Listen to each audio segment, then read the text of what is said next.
In this video, you will be learning classification and measurement of financial instrument. So up till now, we have understood the definition of financial instrument and when to recognize the financial instrument.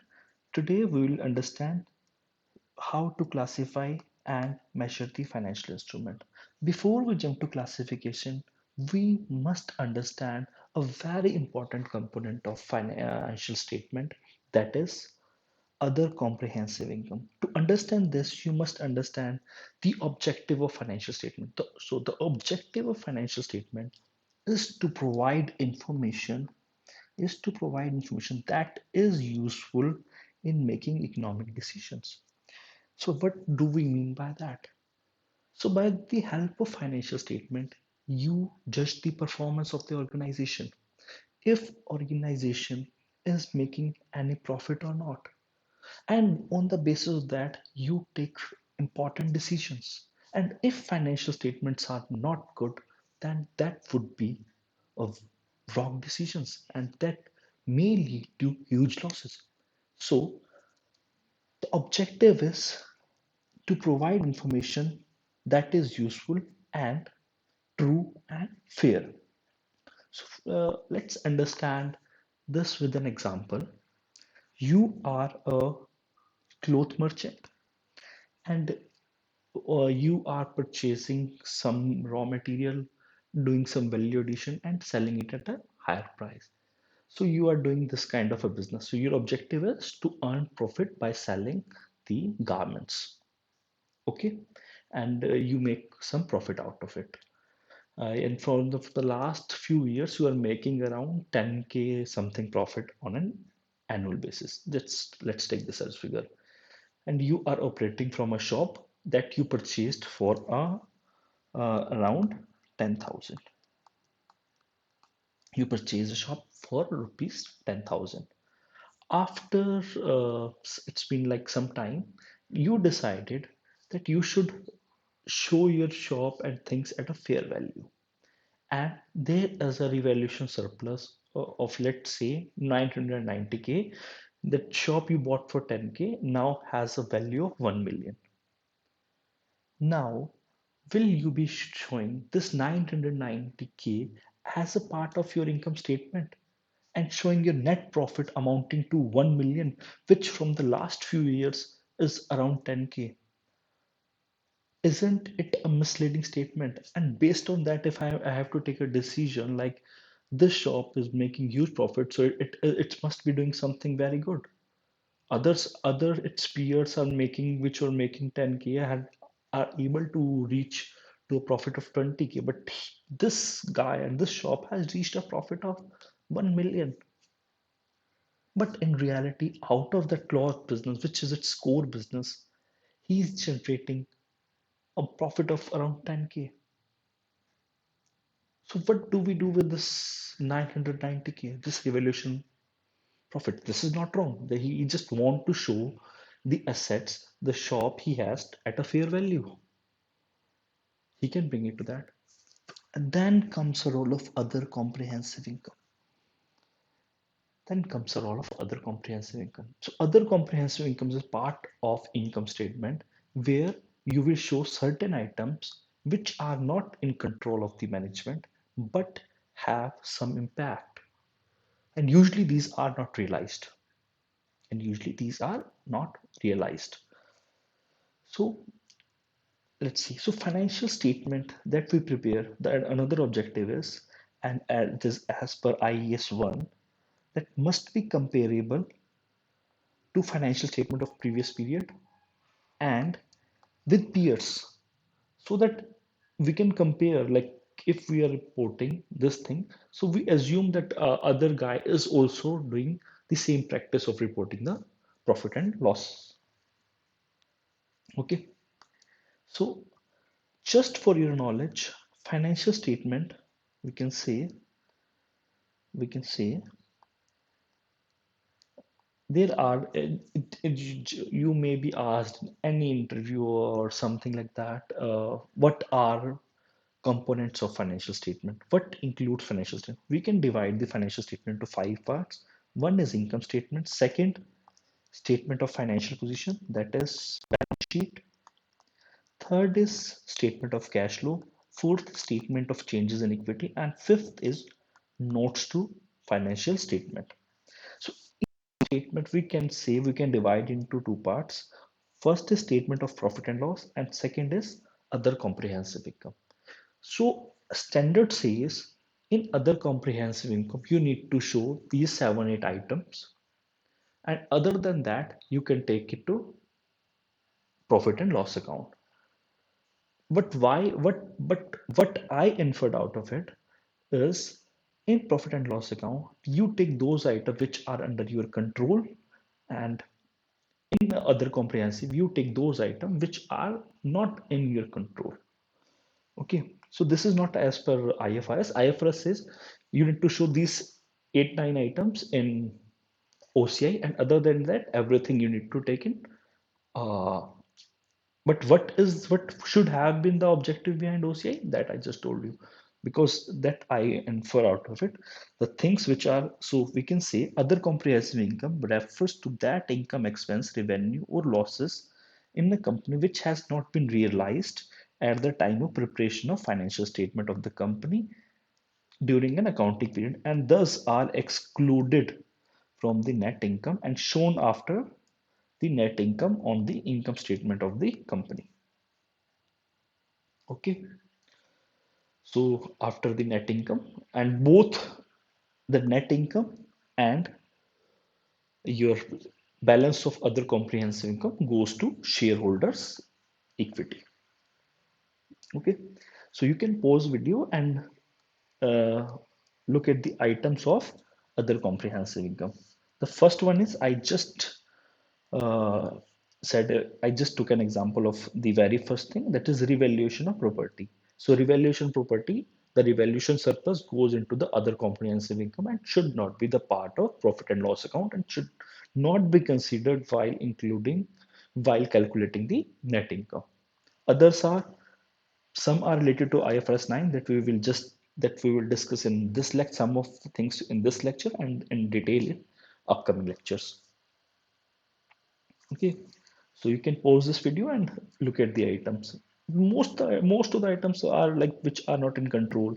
That is a gain or losses arising from translating the financial statement of foreign operations. So you have some foreign operations, you sit in US and you have some subsidiary in London, and you convert it into the euro to USD, and you have some forex gain. So you have some forex gain or losses that's not in your control. So if you see, the most of things are not in your control, so you show it as a part of OCI.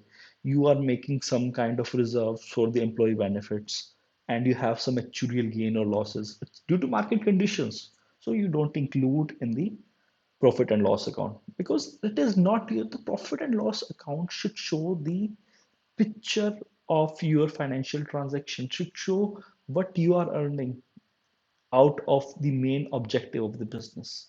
If your objective of business is trade in the clothes, and you should be showing that only. But if your business is to trade in the shares and other scripts, then you should take that thing into the profit and loss account. Okay, that's it. Now let's see where we were. So now you know the basics of profit and loss account and the basics of other comprehensive income. So let's see what IFRS 9 does.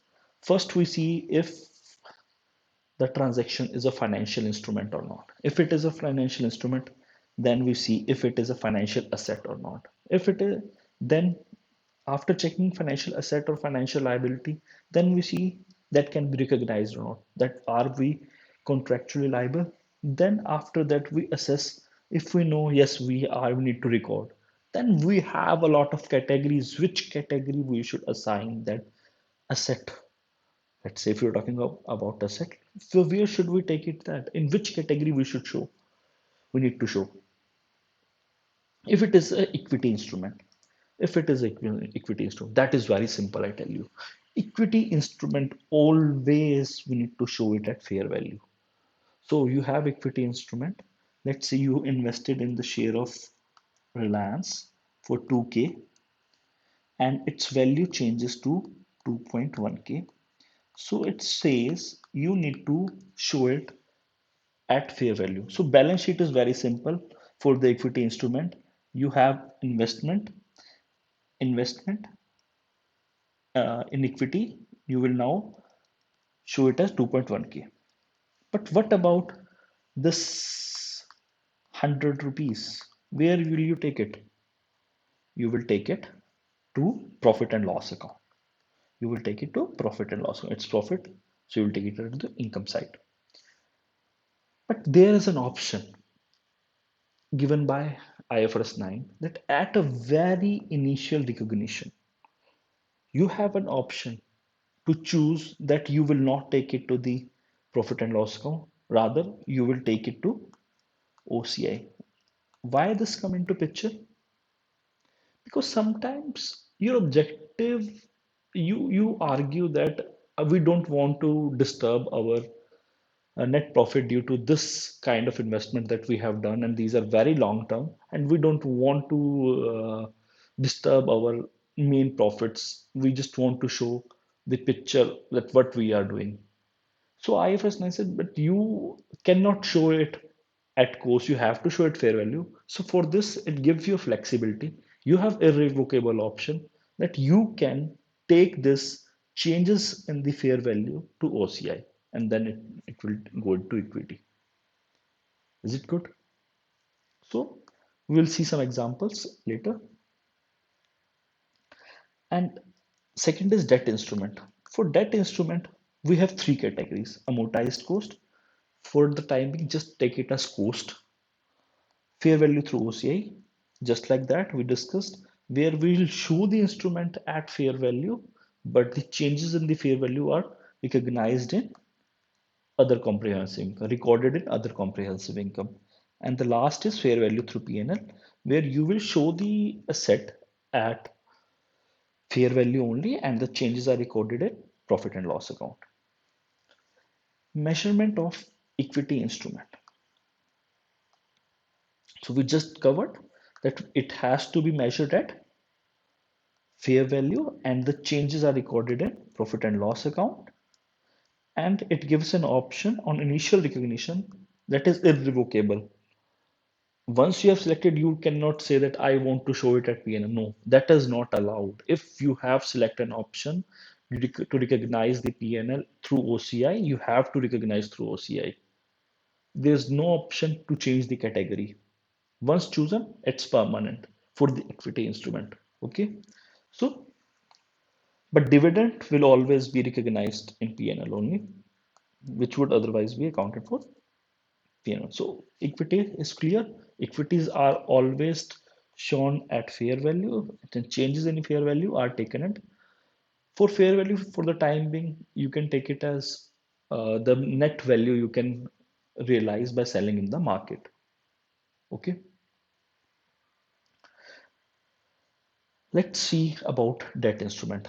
So I tell you debt instrument can be categorized. There are three category of debt instrument. One is amortized cost, second is fair value through OCA, and third is PNL. So there are some mandatory conditions.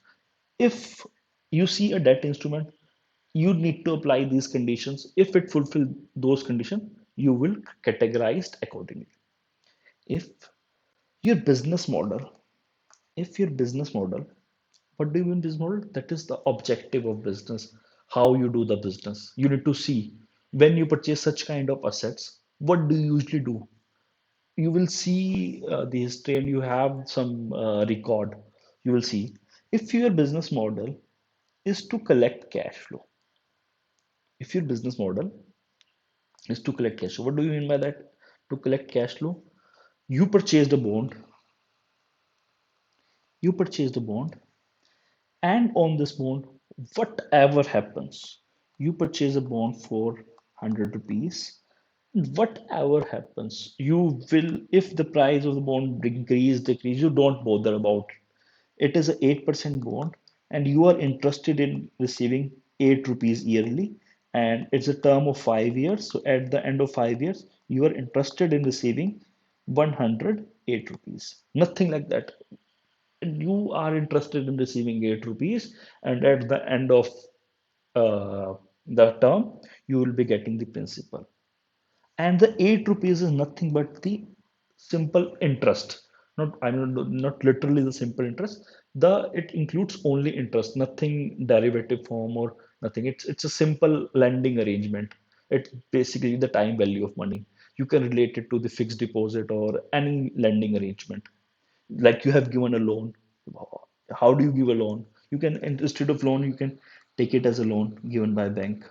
So how do the bank give a loan? It gives a loan taking the interest rate he's getting from the RBI, or we can say the central bank, taking some profit, some adding some adding some of the expenses, incur the day-to-day expenses, and offer your rate based on your credit risk. So it has to be like that. So the instrument which should be, which gives solely payment of principal and interest. So you are getting principal and interest, and your objective is just to take the interest. So the business objective is to take the interest, and the cash flow is made up of solely payment of principal and interest. So if these two conditions are satisfied, you will you will take you will record that asset at amortized cost. Amortized cost for the timing, take it as cost only. If you have invested 100 rupees, you will keep showing it at 100 rupees, even if its market value changes to 110. But it's not 100% true. We need to show it as using effective interest rate method that we will cover in next video. So I will take a very beautiful example, a detailed example, how to calculate that and show it. But for the time, just for understanding, if your business is to collect cash flow and the cash flow is made up of principal and interest, then you need to show your asset at amortized cost. If if your business is to collect cash flow, but you may sell it as and when required. Your business is to collect cash flow, and the cash flow are made up of solely principal and interest. Then you need to recognize that fair value because you can sell no, so you have to show it at fair value. But it is not your business main, so need to show it at OCI. Okay. So other than that, you need to show every debt instrument at fair value through P&L if it does not justify any of the conditions. What are the two conditions? That business model is to collect cash flows and the cash flow are made up of interest and principal only.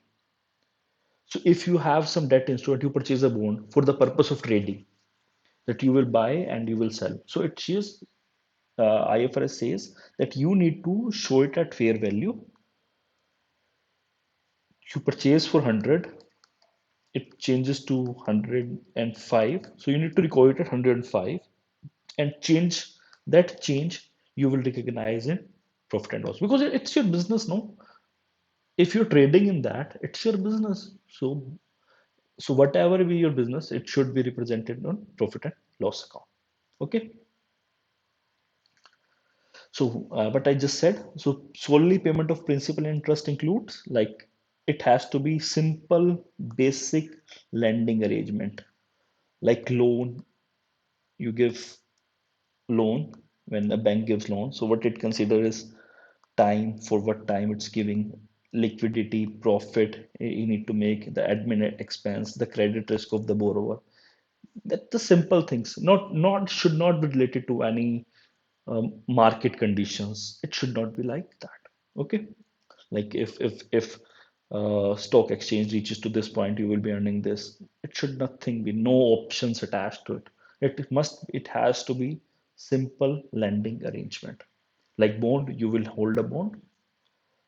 We'll discuss practical example in the we will do some numerical in next video.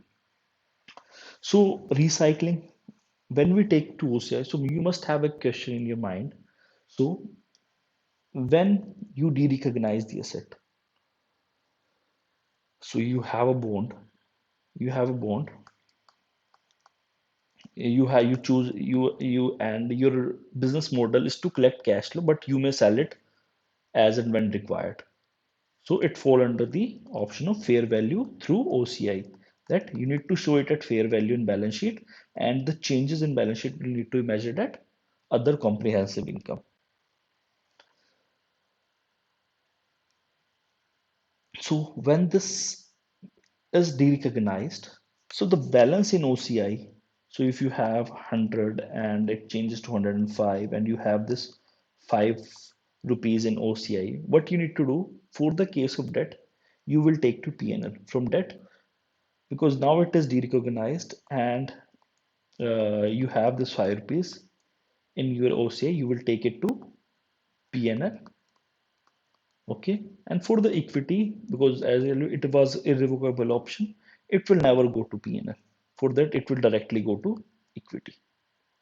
Okay, that is from my side. Thank you so much. In the next lectures, we will see how to record with some practical examples. Yeah, thank you.